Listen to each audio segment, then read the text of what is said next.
안녕하세요. 케미센터장 김기훈입니다. 벌써 시간이 새벽 2시 반인데 장이 미국장은 또 저희 오후에 열리잖아요. 새벽에 열려가지고 뭐 이것저것 보다가 뭐 갑자기 필 받아가지고 좀 시간이 늦었는데요.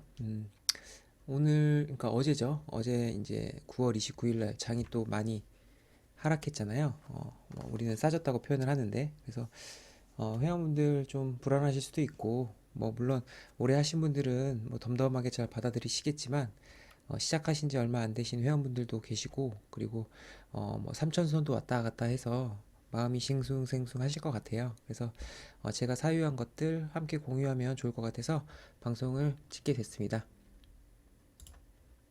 자, 뭐, 코스피, 뭐, 3060, 코스닥 1001의 장을 마감했는데, 보통 뭐 코스피나 뭐 코스닥에서는 개인과 외국인이 좀 들어왔는데 기관이 많이 매도를 했네요. 그렇죠? 코스피 같은 경우는 이제 개인이 계속 들어오고 있는 추세인데 뭐 우리가 이럴 때 전체적으로 환율을 보라고 하잖아요. 그래서 환율이 1185원입니다. 1달러당 1185원이고 계속 돈이 미국으로 빠져나가고 있고 달러 인덱스 같은 경우도 어떤 거예요? 미국으로 계속 돈이 흘러 들어가고 있습니다. 미국으로. 다시 한번 말씀드립니다. 환율 같은 경우는 이렇게 차트가 위로 이렇게 올라가면 미국으로 돈이 간다, 들어간다. 달러 인덱스도 마찬가지로 간다고 생각해 주시면 되고 더 디테일한 부분은 사실 기초학습을 통해서 더 공부를 해 나가시길 바라겠습니다. 지금은 현재 이 정도까지만 대답을 해드릴 수 있을 것 같아요. 확실한 거는 돈은 지금 현재 미국으로 가고 있다. 그래서 왜 그런지에 대해서 또 한번 얘기를 해볼까 합니다. 자, 우리가 키움증권에 들어가면은 환율을 더 디테일하게 길게 볼 수가 있어요. 그래서 현재 뭐 2018년부터 21년까지 변동성 안에 환율은 갇혀 있는데 딱 중간이죠. 1181원 아까 말씀드렸던 그 딱 중간의 가격을 형성을 하고 있는데 사실 여기서 이제 더 오르게 되면 아마 증시는 더 많이 빠질 확률이 클 거예요. 왜냐면 돈이 더 많이 나갈 테니까요. 그쵸? 그리고 만일에 이쪽 밑으로 내려오게 된다면 뭐 증시는 오를 확률이 큰데 딱 이렇게 갈까 이렇게 내릴까는 아직 아무도 모릅니다. 그래서 현재 방향성은 위를 향하고 있다 정도만 우리가 파악을 하고 그렇기 때문에 사실 환율은 모든 걸 다 말한다고 하잖아요. 그렇기 때문에 보수적인 투자를 계속 해 나가라 이런 말씀을 드리고 있는 거는 여러분들 알고 계시죠? 뭐 항상 보수적으로 투자하라고 했기 때문에 뭐 지금 뭐 똑같은 얘기를 하려고 하는 건 아닙니다. 예. 그래서 오늘은 좀 이런저런 지표들을 보면서 왜 우리가 투자를 보수적으로 해야 되는지에 대해서 조금 더 디테일하게 들어가 보는 시간을 좀 가지려고 해요. 이제 9월 같은 경우 이제 FOMC가 열렸는데요. 근데 이제 여기 보시면 이제 파월 미 연준 의장 사진이 보이는데 뭐 딱 뉴스만 봐도 나스닥 6개월 만에 최대치 하락했다. 미 9월 공포 현실되나? 뭐 파월 인플레 장기화 우려, 국채금리 급등했다. 뭐 이런 여러 가지 얘기가 나오거든요. 이제 국채금리 급등했다는 거는 이제 장기 국채 얘기고요. 그래서 뭐 1.56% 치솟고 나스닥은 하락했다. 약간 좀 그냥 뉴스만 봤을 때는 굉장히 좀 무섭죠. 공포가 확산하고 있다. 뭐 이런 미디어에서 이제 내놓는 뉴스인데 왜 이런 뉴스가 나왔고 그리고 우리는 시장을 앞으로 어떻게 바라봐야 될 것인가 이런 부분에 대해서 얘기를 해보겠습니다. 가장 많은 이슈가 되는 건 사실 테이퍼링이죠. 테이퍼링. 그래서 9월 FOMC에서 나왔던 가장 많은 단어도 테이퍼링이었습니다. 테이퍼링이 무엇이냐? 쉽게 얘기해서 양적 완화 그동안 이제 채권을 사들이면서 이제 기존에 풀었던 그런 돈들을 이제 양적 완화 정책을 이제 점진적으로 축소해 나가겠다. 그런 정책이다. 이렇게 생각해 주시면 되고 그동안 많이 풀려 있던 돈들을 이제 그만 풀고 이제 조절을 해 나가겠다. 쉽게 얘기해서 이렇게 생각을 해 주시면 됩니다. 그래서 6월 달보다 9월 달에 테이퍼링이라는 단어가 훨씬 더 많이 나왔고 실질적으로 지금 이제 금리를 올릴 것 같아요. 그게 언제가 될지는 모르겠지만 올릴 것 같은데 간략하게 이제 9월 달에 나왔던 이슈들을 좀 정리를 해보면 2021년 6월 달 같은 경우에는 여기 보시면 이제 연준을 이제 쥐락펴락하는 세계 금리를 쥐락펴락하는 사람들이 모여가지고 이제 회의를 한 거죠. 근데 6월 달 같은 경우는 2021년 같은 경우는 이제 동결입니다. 금리를 무조건 동결해야 된다. 그런데 2022년, 그러니까 내년이죠. 내년에는 이 인상을 이 5명 이제 두 번 한 번 인상이 5명, 두 번 인상이 2명. 그래서 동결이 11명이었다. 그리고 2023년부터 이제 인상을 해 나가야 된다라는 의견들이 좀 많이 나오죠. 그만큼 아직도 돈을 많이 풀어야 된다. 이런 의견들이 좀 다분했는데 2021년 9월 달 같은 경우는 아까 FOMC 9월 달에 열렸다고 했죠. 생각이 좀 많이 바뀐 것 같아요. 2023년부터는, 그러니까 2022년에는 금리 동결이 9명 줄었죠. 그래서 인상을 해야 된다, 내년부터. 이런 비율이 점점 늘어나고 있다. 마찬가지로 이것도 방향성을 얘네들은 이런 식으로 생각을 하고 있다. 이렇게 보시면 좋을 것 같고, 뭐 2003년 같은 경우는 뭐 무조건이죠. 무조건 이제 금리를 인상한다. 그래서 뭐 심지어 4번 인상, 2023년에 4번 인상한다라는 사람이 6명까지 이렇게 많아진 것을 볼 수 있는데, 왜 이렇게 많아졌냐를 봤을 때 사실은 가장 큰 이슈는 이제 물가 상승률이죠. 물가 상승률이 생각보다 빠르게 지금 올라가고 있다. 그래서 인플레이션이라고도 얘기를 하는데, 이 인플레이션이 사실 급속도로 빨라지게 되면 이게 하이퍼 인플레이션, 즉 갑자기 사람들이 사재기가 심해져서 물가가 엄청나게 치솟을 수 있는 확률이 커질 수도 있거든요. 그래서 이것을 잡는 게 이제 금리인데, 그 금리 이전에 이제 테이퍼링이라는 양적 완화를 축소하는 그 과정을 통해서 이제 조절을 일단 해 나가겠다. 그래서 시장에 좀 눈치를 보고 있다. 이렇게 생각을 해 주시면 좋을 것 같고요.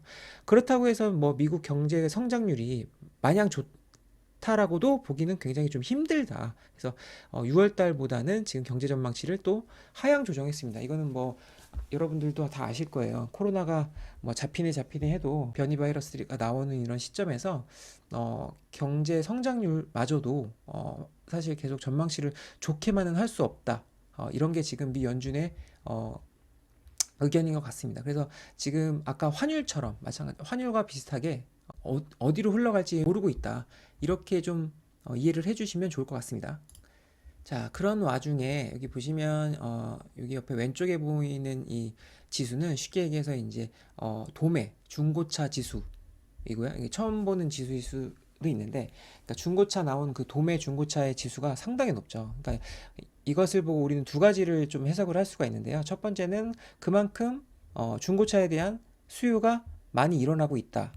그쵸? 이렇게 또 볼 수 있어요. 그럼 수요가 많다는 건 뭔가요? 그만큼 경제 상황이 좋아지고 있다라는 반증 아니냐? 이렇게도 볼 수 있습니다. 그리고 오른쪽은 이제 구리 상승률인데요. 마찬가지로 어쩐가요? 굉장히 2020년을 기점으로 해서 높이 올라가고 있다. 이렇게 보실 수가 있잖아요. 그래서 굉장히 많이 쓰이는 산업재인데요. 어, 아까 말씀드렸던 것처럼 이런 부분에 있어서는 경제가 좋아진다라는 반증으로도 볼 수도 있지만, 반대로 우리가 한번 얘기를 해볼 수도 있죠. 어떻게 얘기를 해볼 수 있을까요? 반대로 그만큼 많이 돈이 풀렸기 때문에, 그쵸? 풀렸기 때문에 상대적으로 자산의 가치가 많이 높아지는 걸 수도 있다. 그래서 뭐 중고차 같은 경우는 현재 비정상적으로 많이 높아졌다. 많이 사들인 게 아니냐, 차를 많이 구매한 게 아니냐, 이런 식으로 보는 시각도 있습니다. 아까 똑같죠? 예, 그런 식으로 한쪽 면만 바라보는 게 아니라 두 쪽 면을 다, 양쪽 면을 다 바라볼 수 있어야 된다. 이런 말씀을 드리고요. 그래서 이게 정확히 우리가 실질적인 경기가 어떻게 돌아가는지를 모르기 때문에 미국 경제 자체가 이 단순한 지표만 보고 좋아졌다. 혹은 또 이것은 뭐 통화량에 의해서 그런 거기 때문에 실제 경기가 좋아지는 건 아니다. 이렇게만은 판단할 수 없습니다. 자, 그러면 우리가 무엇을 통해서 좀 판단을 하면 좀 전체 시장을 보고 내가 투자의 기준을 좀 잡을 수 있을까를 좀 고민을 해봐야겠죠. 이제 그럼에 있어서 가장 우리가 많이 보는 지표가 사실 미국채 10년물 지표를 가장 많이 봅니다. 왜 10년물 지표를 많이 보냐면 우리가 이제 보통 안전자산이라고 얘기하는 자산이 사실은 국채죠. 그렇죠? 국채라는 거는 결국은 채권인데, 우리가 채권에 투자하는 이유는 뭔가요? 채권은 기간에 따른 만기가 있고, 그 만기의 안에 이자가, 쿠폰이라고 하는 이자가 있기 때문에 내가 만기까지만 들고 간다면 실질적으로 나는 원금을 잃을 일도 없고, 그쵸? 그리고 그 원금에 대한 이자도 받기 때문에 사람들은 실질적으로 채권에 투자를 많이 하게 됩니다. 그리고 그 채권 중에서도 우리는 가장 안전한 채권을 국채, 그리고 그 국채 중에서도 이제 미국채, 그 미국채 중에서도 이제 10년물 장기채를 보면서 시장의 흐름을 좀 파악을 하는데요. 제가 말씀드리고 싶은 거는 국채도 사고 파는 자산이기 때문에 사실 사야 되는 타이밍이 굉장히 중요한데 회원님께서 지금 국채를 사야 되지 않냐, 지금 사야 될 타이밍이 아니냐, 왜? 국채가 지금 많이 빠졌기 때문에 지금 좀 사야 돼, 산 이후에 추후의 상황을 좀 지켜보는 게 좋지 않을까요? 라는 또 질문을 좀 해주셨어요. 근데 개인적으로 제가 느끼는 감정은 지금은 국채를 살 때는 아니다, 아니다라고 생각을 하고 있고요. 왜 그런지에 대해서 좀 이유를 설명을 좀 드릴까 합니다. 참고로 여기 지금 보시는 이 차트는 미 국채 10년물의 ETF 차트고요.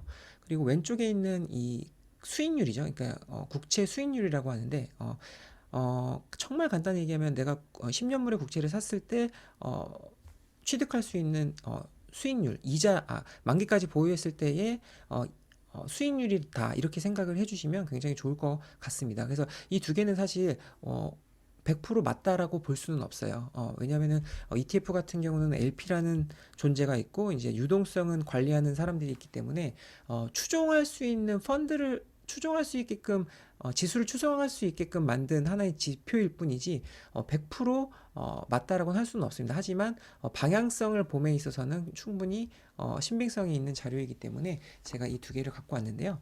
어, 여기 보시면 지금 여기 빨간색으로 박스를 쳐놓은 곳과 사실 여기 2020년 3월부터 우리가 이제 코로나 사태가 터진 게 2020년 3월이잖아요. 3월에 이제 미 국채 10년물의 가격을 보면은 어, 오른쪽에 보는 이 차트가 오르면 오를수록 가격이 오르는 건데 그 가격에 따른 사실 수익률은 줄어들고 있는 모습을 보실 수가 있을 거예요. 이거는 채권을 좀 공부를 하셔야지만 좀 이해를 하실 수가 있는 부분인데 사실 이렇게만 좀 알고 계시면 좋을 것 같아요. 채권의 가격과 그다음에 수익률은 반대로 움직인다. 이렇게 일단 이해를 해주시면 좋을 것 같은데 일단은 채권의 가격이 맥시멈을 찍었을 때 이게 이제 2020년 8월 6일 날 8월 6일 날 이제 최고점을 찍었는데 이 최고점을 찍었을 때 우리가 이제 국채 10년물의 수익률을 보면 0.65를 기록하고 있어요. 0.65. 그러니까 내가 10년물에 투자를 하고서 10년 동안 이것을 만기까지 갖고 갔을 때의 수익률이 0.65라는 겁니다. 상당히 적죠. 상당히 적어요. 그래서 우리가 이 채권을 판단함에 있어서 사실 이 위로 더 채권의 가격이 올라갈 수 있을까를 봤을 때는 사실 부정적이라기보다는 사실 회의적으로 보는 시각이 저는 개인적으로 크고요. 그리고 그렇다고 해서 이제 빠졌을 때의 가격치를 보면은 여기 보시면은 이제 가격이 빠졌을 때 가격이 이제 국채 금리가 1.62에서 63 정도가 됐을 때거든요. 제가 이때 채권을 조금 매입을 했는데요. 그리고 지금 현재가 한 1.54를 기록하고 있습니다. 1.54. 그래서 지금 채권에 들어가서 여기 이제 최고점까지 감에 있어서 약 한 14%의 수익을 낼 수가 있는데 14%의 수익을 내기 위해서 그래서 지금의 채권에 투자를 한다라고 본다면 그쵸? 상당히 이거는 뭐 크게 봤을 때는 크게 의미가 없다. 지금은 채권의 방향성을 보고 타 자산에 어떤 식으로 투자를 할지를 보는 게 좀 중요하지 않을까 개인적으로 이렇게 생각을 합니다. 그래서 사실 채권은 만일에 테이퍼링을 통해서 금리가 지금 계속 오른다라는 아까 의견들을 보셨을 거예요. 그런 상황 속에서 국채 10년물의 금리는 올랐으면 올랐지 사실 올랐으면 올랐지라는 얘기는 가격적인 면에서는 빠졌으면 빠졌지 더 오를 확률은 글쎄요. 저는 좀 회의적으로 보고 있다. 그렇다고 해서 채권의 가격이 마냥 떨어질 것인가? 사실 또 그렇다고 보지도 않습니다. 예, 참 애매하죠. 시장이. 왜 그런지에 대해서 또 한번 얘기를 해볼까 합니다. 아까도 말씀드렸던 것처럼 채권의 가격이 빠지면 무엇이 올라간다 그랬죠? 수익률은 올라간다, 금리는 올라간다라고 말씀을 드렸죠. 그래서 현재 지금 1.62를 저는 맥시멈으로 받고 그 이후로 더 빠질지에 대해서는 사실 의문이라고 말씀을 드렸는데요. 자, 그 이유는 여기서 좀 얘기를 해볼까 해요. 그러니까 지금 미 연준은 기준금리가 거의 제로죠, 제로. 그래서 여기 보면 거의 바닥을 지금 계속 기고 있는데요. 근데 과거부터 바닥을 기기 이전에, 그쵸? 급속한 금리 상승이 있었고 그 급속한 금리 상승 뒤에는 무엇이 있었나요? 항상 금융 위기들이 있었습니다. 그래서 뭐 장단기 금리 역전 뭐 이런 부분까지는 제가 설명을 드리진 않을게요. 하지만 항상 어, 급속한 금리 상승은 동반했다. 그래서 2004년부터 보시면은 금리가 굉장히 빨리빨리 올라가는 것을 보실 수가 있을 거예요. 그쵸? 근데 그게 이제 장기 금리가 그것을 받쳐주지 못하고 그래서 시장이 불안해지면서 어떻게 되나요? 시장이 무너지는 이런 경험들을 했거든요. 그래서 그게 이제 2008년도부터 있었던 모기지 사태, 그쵸? 그리고 2018년도 마찬가지입니다. 빠른 급속한 금리 상승이 있었고 이때 이제 제가 뭐 차트는 보여드리진 않겠지만 이때 무엇이 있어요? 미중 무역 분쟁을 통한 뭐 여러 가지 사건들이 있었고 이때 또 증시가 많이 하락을 했던 그런 부분들을 아실 수가 있을 거예요. 근데 이때 참 재밌었던 게 뭐냐면 마찬가지로 금리를 꾸준히 계속 올려 나가죠. 2016년부터. 근데 2%를 못 넘겨요. 2.71%, 2.5%에서 금리가 멈춥니다. 예. 더 이상 올리기가 힘들었던 거죠.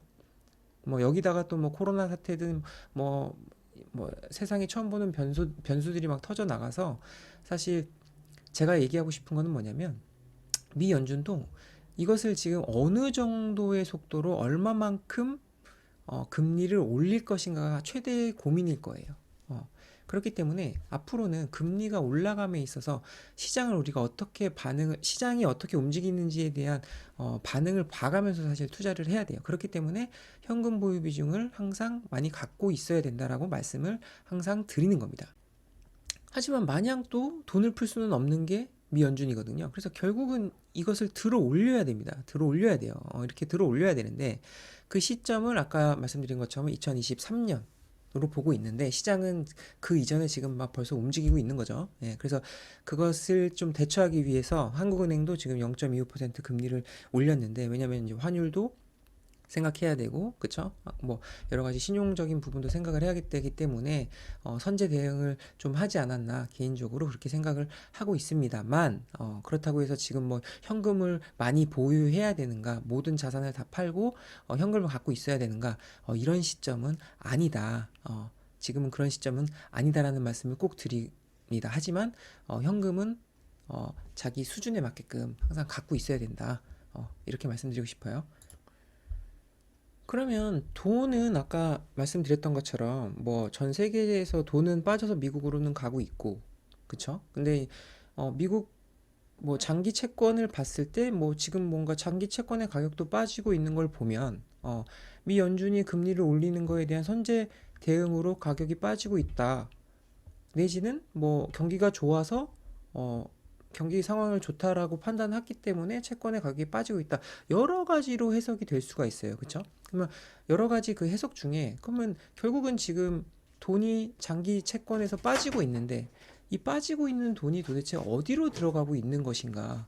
우리가 이 부분에 대해서도 한번 생각을 해봐야겠죠. 그러면은 빠진 돈들이 증시로 들어갈까요? 증시를 한번 확인해 보도록 하겠습니다. 자, 미국을 대표하는 다우존스를 봐도 주봉으로 봐도 이번 주 평균적으로 1.43% 빠졌죠. 그렇죠? 나스닥 같은 경우는 3.5%나 빠졌습니다. 상당히 많이 빠졌죠. 그리고 S&P 500도 2.16, 반도체는 5.48. 반도체 수요가 지금 굉장히 부족하다고 많이들 얘기를 하죠. 그리고 니케이 같은 경우도 2.3, 일본, 대만 2.3, 독일 1.8, 중국 상해 0.9, 심천 0.4, 상해 종합은 2.13, 한국 같은 경우도 2%나 많이 하락했습니다. 유로스탁도 1.8, 항생, 항공은 뭐 지금 여기서는 조금 오른 걸로 나오지만 그 전에 많이 빠졌죠. 그렇죠? 뭐 여기만 그럴까요? 다른 데도 한번 봐볼까요? 그리스 같은 경우도 1.5, 네덜란드 어떤가요? 2.4, 뭐 뉴질랜드 0.6, 그렇죠? 그다음에 뭐가 있을까요? 멕시코 0.35, 베트남 0.89, 벨기에 0.36. 다 빠졌죠? 다 빠졌어요. 전체적으로 시장이 다 빠졌다는 걸 우리는 알 수 있어요. 프랑스 같은 경우도 어떤가요? 약 2% 정도 빠졌네요. 그러면 말씀드렸던 것처럼 채권으로 간 돈이 미국으로 간 돈이 결국은 증시로도 가지 않았어요. 그러면 그 돈들은 지금 어디를 향해서 흐르고 있는 걸까요? ETF로 확인을 해봤는데 여기 보시는 대로 뭐 한 주 평균, 뭐 1개월, 뭐 3개월 여러 가지 평균을 나눠서 한번 분석을 해봤는데요. 가장 순위별로 한번 쫙 20위까지가 나와 있는 순위를 보면 1위가 뭔가요? 벌크죠, 벌크. 운임입니다. 해상 운임. 해상 운임 지수의 ETF의 돈들이 1개월물을 보면은 한 18%, 6개월은 109%, 연중 317%나 올랐죠. 굉장히 많이 오른 것을 알 수 있고요. 또 뭐가 있나요? 운임이죠. 운송이죠. 쉽게 얘기해서. 그리고 오일, 가스, 원자재죠. 그렇죠? 에너지, 그다음에 가스, 에너지, 그렇죠? 오일, 가스, 에너지, 가스 서비스, 에너지. 대부분 다 에너지죠. 그리고 뭐 있나요? 뱅크, 은행. 왜? 금리가 오를 거니까. 그러니까 시장은 벌써 어, 원자재에 돈이 집중되고 있다는 것을 우리는 알 수가 있겠죠. 어떻게 보면 지금 시장은 뭐 높아질 대로 높아진 뭐 장기 채권보다 그쵸? 높아질 대로 높아진 증시보다 오히려 원자재, 실물 자산에 더 집중하고 있는 게 아닐까 이런 생각을 좀 갖게 됩니다. 그리고 앞으로 오를 금리에 대한 금리가 오른다면 뭔가요? 금융주들이 곽강을 받겠죠. 그리고 앞으로 경제 상황이 좋아진다면 당연히 원자재들은 많이 팔릴 거니까 그쪽에 지금 집중을 하고 있는 게 아닐까 이렇게 볼 수가 있겠습니다. 그럼 우리는 지금이라도 원자재에 투자를 해야 되는 걸까요? 보시는 자료는 2012년부터 21년까지 자산의 변동 내역을 정리해 놓은 차트인데요. 보시면 어떤가요? 초록색으로 칠해놓은 거는 현금인데 현재 19년, 18년부터 18년도 금융위기라고 했었을 때, 그쵸? 18년도에 증시가 많이 빠졌을 때는 무엇이 많이 올라갔나요? 현금이 가장 높은 자리를 차지했어요. 하지만 사실 자산의 순위로 봤을 때는 1위지만 사실 퍼센테이지는 그렇게 높지는 않습니다. 하지만 보시면 어떤가요? 자산들이 계속 움직이죠. 그쵸? 높았던 자산들은 떨어지기도 하고 떨어졌던 자산들은 오르기도 하고 그쵸? 과거부터 현재까지를 봤을 때 2021년도에는 부동산 가격이 가장 좋았고 2013년도에 소형주, 부동산, 국채, 소형주, 이머징 2019년도에는 S&P 이런 식으로 어떤가요? 자산들은 계속 저평가된 것에서 고평가된 것으로 고평가된 것에서 저평가된 것으로 계속 움직이고 있습니다. 금리가 올라간다는 것은 현금성 자산이 가치가 높아진다고도 볼 수 있기 때문에 사실 지금은 현금이 낮은 위치에 있지만 이게 추후에 또 향후에 2018년도와 같이 높은 자산의 형태를 가질 수도 있다라는 말이거든요.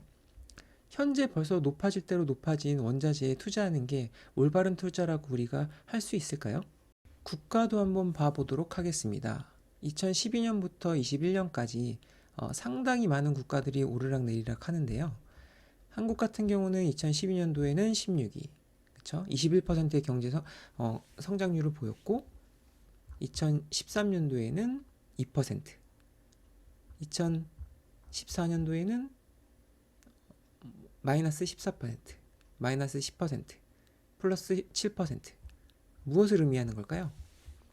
오르면 떨어지고, 떨어지면 오르고. 이 과정이 계속 반복되는 겁니다. 원자재뿐만 아니라 그 원자재가 사용되는 그 국가에서도 계속 가치가 고평가되면 저평가되고 저평가되면 고평가되고 이 과정이 무한 반복되는 거예요. 2020년도 같은 경우는 대한민국이 가장 많은 성장을 일으켰죠. 하지만 2021년도에는 어떤가요? 지금 마이너스 7.8%를 기록하고 있어요. 올랐다가 떨어졌다. 올랐다가 떨어졌다. 이해가 되시나요? 통화를 봐도 마찬가지죠. 위기가 있을 때는 달러가 강세를 보이고 통화량이 많이 풀렸을 때는 그쵸? 뭐 타국이 강세를 보이고 이런 과정들이 계속 어떤가요? 반복되고 있는 겁니다. 예. 그래서 참 어, 엔화의 가치는 갈수록 빠진다라는 것도 좀 느끼게 되고요. 그쵸? 위안화의 강세가 계속 좀 강해지고 있다라는 느낌도 사실 받는 게 요즘입니다. 하지만 어떤가요? 통화가 됐든 국가가 됐든 자산이 됐든 가치가 어떤가요? 계속 떨어졌다 올랐다가 오른 건 빠졌다가 이 과정이 반복되는 게 투자입니다. 그럼 우리는 투자의 기준을 어디에 둬야 되는 걸까요? 아까도 말씀드렸지만 바뀐 건 아무것도 없습니다. 여러 가지 뭐 지표가 있겠지만 제가 PER을 갖고 왔는데요. PER이라는 건 Price Earning Ratio라고 내가 이 기업을 샀을 때 언제 원금까지 돌아오냐를 얘기하는 게 PER입니다. 그러니까 기업으로 쳤을 때 내가 산 가격이 언제 원금으로 돌아오냐. 예를 들어서 이게 10이라면 10년 안에 원금으로 돌아온다 이런 뜻이겠죠. 근데 이제 코스피니까 우리나라에 상장되어 있는 코스피 그 국가 지수가 언제 원금까지 돌아오냐. 간단하게 이렇게 설명을 드릴게요. 좀 이해가 되셨을 거예요. 그래서 보면 항상 우리가 지표를 볼 때는 방향성이 중요하다라고 얘기를 하잖아요. 그래서 사실 2021년 2월부터 2021년 7월까지를 봤을 때 어떤가 2021년 2월 달 상당히 높았잖아요. 그때 이제 32, 31, 32까지 갔다가 현재는 17.85를 유지하고 있는데요. 그만큼 지수가 떨어졌다고도 볼 수 있지만 지금 좀 떨어졌죠. 하지만 우리나라는 이제 어닝, 그러니까 수익이 지금 계속 나고 있는 국가다. 이런 부분을 좀 생각해 주셨으면 좋겠고요. 그래서 S&P 500 같은 경우는 어떤가요? 지금 한 34년 정도 있었을 때 원금까지 온다. 근데 S&P 500은 지금도 계속 우상향하고 있잖아요. 하지만 이 말은 뭔가요? 반대로 얘기하면 그만큼의 수익은 나지 않고 있는 게 지금 미국의 현실이죠. 그건 뭐 단순히 그냥 S&P PER만 봐도 우리는 인식할 수가 있는데 말씀드리고 싶은 건 어디가 더 지금 저평가됐냐라는 거죠. 그래서 굳이 지금과 같이 애매모호한 환율 속에서 미국의 투자가 맞나 이런 부분도 한번 생각을 해보신다면 아마 좋은 방향성을 잡으실 수가 있으리라 생각이 듭니다. 참 재밌는 뉴스가 있어서 함께 좀 얘기하고 싶어서 갖고 왔는데요. 옐런 재무의장이죠. 재무장관인데 저 여성분이 미국이 디폴트가 일어날 수 있답니다. 미국이. 예, 그 시한이 10월 18일이라고 얘기를 하네요. 이제 얼마 안 남았죠. 그러니까 10월 18일까지 이제 제 부채 한도를 연방 정부 부채 한도를 늘려줘라. 아니면은 그냥 지금 국회에다가 이제 어떤 반협박식으로 얘기를 하는 거죠. 뭐 이 사람이 얘기는 한다기보다 그냥 미 정부가 그렇게 하는 거겠죠. 예, 이제 빨리 돈 풀게 더 돈 풀게 해줘라. 뭐 이런 얘기를 하는 건데 참 기축통화인 나라에서 디폴트를 얘기하고 있는 이 상황이 너무 아이러니하면서도 좀 모순적이지 않나. 되게 재밌는 상황이라 한번 갖고 와봤는데 뭐 그럴 일은 없겠죠. 그럴 일은 없겠는데 참 저희는 미국의 채권을 이제 사주는 그러니까 미국 이외의 다른 국가들이 이제 미국의 채권을 사주는 거잖아요. 그래서 사실 전 세계 최대의 채무 국가는 사실 미국인데 어, 사람이 이제 뭔가 돈을 빌려줄 때랑 갚을 때가 다르다고 값과 을이 바뀐다고 이제는 뭐 하다 하다 이제는 채권을 갖고도 협박을 하고 있구나 이런 생각이 들고 한편으로는 그만큼 미국이 참 많이 약해진 부분도 있지 않을까 이런 생각이 듭니다. 그래서 저렇게 어, 늘린 예산을 갖고 뭐 환경에도 투자하고 여러 가지 내수시장 인프라에 투자를 한다고는 하는데 과연 그게 얼만큼의 효과를 볼지는 뭐 두고 봐야겠죠. 앞으로의 상황을 두고 봐야겠지만 너무 뭐 저런 유튜브나 뭐 미디어에서 하는 말에 너무 불안해하지 마시고 다양한 포트폴리오가 있는 대한민국 기업이죠. 기업에 조금씩이라도 내 상황에 맞게끔 매집을 해 나가시면서 그 매집 속에서 그 저항 속에서 원칙을 계속 만들어 나가시길 바라겠습니다. 또 멘토가 있으니까요. 너무 불안해하지 마세요. 또 뭐 다른 뉴스가 있거나 아니면 좀 시장이 많이 바뀐다거나 아니면 포트폴리오 변경해야 된다거나 이런 상황이 있을 때 또 좋은 방송으로 찾아뵙도록 하겠습니다. 궁금한 사항 있으시면 언제든지 연락 주시고요. 다음 시간에 뵙도록 하겠습니다. 감사합니다.